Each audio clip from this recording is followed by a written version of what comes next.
Ang programang ito ay rated SPG. Striktong patnubay at gabay ng magulang ang kailangan. Maaaring may masiselang tema, lengguwahe, karahasan, sexual, horror o droga na hindi angkop sa mga bata.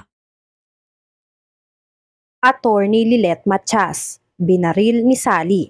Alamin natin. Welcome back sa aking channel, mga kaganapan sa Lilet Matias. Ang masayang awardee sana ng lahat ay nauwi sa isang masalimuot na pangyayari. Matapos umiksena nitong si Sally sa masayang okasyon para sana sa mga awardee. Sinakripisyo ni Attorney Meredith ang kanyang sarili para sa anak niyang si Eira. Para lang pakawalan si Eira nitong si Sally at si Meredith ang maiwan kasama nitong si Lilet. Sinubukang magmakaawa ni Lilet kay Sally, ngunit hindi ito umubra kay Sally dahil galit na galit ito dito. Ganon din itong si Attorney Meredith. Sinubukang kausapin ni Meredith si Sally na madadagdagan lang ang mga kaso ni Sally kapag pinagpatuloy pa ni Sally ang kasamaan nito. Sumagot si Sally kay Meredith, "Wala akong pakialam kung ano ang mangyayari sa akin. Sira na ako, kaya gagawin ko ang lahat para makapaghiganti." Habang takot na takot ang lahat sa gulong ginawa nitong si Sally, si Patricia naman ay nakatago lang sa bodega kasama ang anak na si Trixie at nakasilip lang ito. Inaaya na ni Trixie si Patricia. Baka kasi madamay sila sa ginagawa nitong si Sally. Ngunit ayaw pumayag nitong si Patricia dahil gusto daw makita ni Patricia kung paano pahirapan nitong si Sally ang bastardang anak ni Ramir na si Lilet. Nagagalit naman si Trixie kay Patricia dahil ayaw pang tumigil nitong si Patricia sa kasamaang ginagawa nito, lalo na dito kay Lilet, at tuwang-tuwa pa daw itong si Patricia. Kaya naman umamin si Patricia na kaya lang naman daw siya nasa event ay dahil sa pinaplano niya na pahiyain sa maraming tao itong si Lilet dahil hindi deserve ni Lilet ang award na makukuha niya. At tuwang-tuwa nga siya dahil may ibang tao na ang gumawa nito para sa kanya ng dirty job. Hindi makapaniwala si Trixie dahil hindi niya akalain na natutuwa pa itong si Patricia sa gulong nangyayari ngayon. Sa stage, habang nagkakagulo, iyak ng iyak si Eira dahil hindi alam ni Eira kung ano ang gagawin nito para iligtas ang Mami Meredith niya sa kamay nitong si Sally.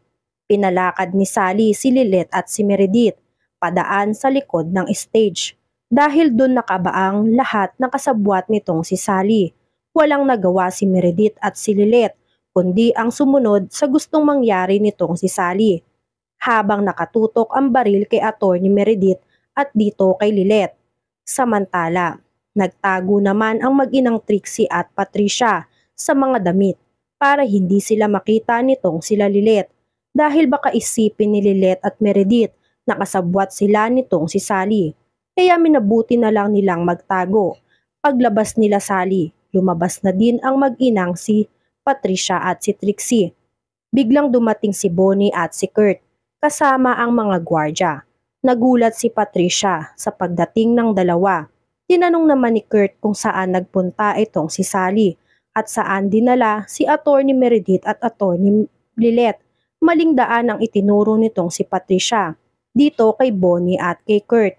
Pag-alis ni Bonnie at Kurt, nagalit si Trixie kay Patricia dahil maling daan ang itinuro ng nanay niyang si Patricia at bakit ganun ang ginawa nitong si Patricia. Sumagot naman si Patricia na gusto kong makasiguro na hindi nila maaabutan si Lilet para mabura na si Lilet sa mundo. Hindi makapaniwala si Trixie dahil sa kasamaan ng Mami Patricia niya at kailangan na daw umuwi ni Patricia para mag-celebrate sila sa nangyari kay Lilet. Samantala, paglabas nila Sally, pilit na nagpipipiglas si Attorney Meredith sa mga tauhan nitong si Sally at ayaw pumasok na Meredith sa sasakyan. Kaya napilitan ang tauhan ni Sally na pukpukin ng baril itong si Meredith sa ulo. Nahimatay naman si Meredith sa ginawa nito sa kanya. Nag-aalala naman si Lilet sa nangyari dito kay Attorney Meredith.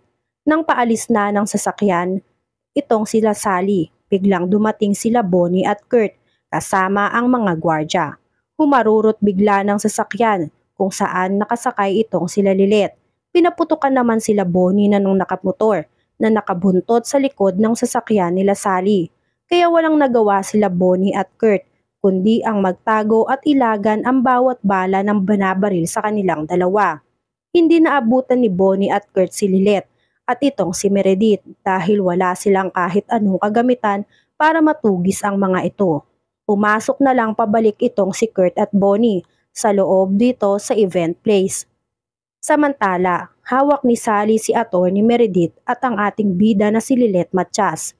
Dinala ni Sally sa liblib na lugar ang dalawang mag-ina.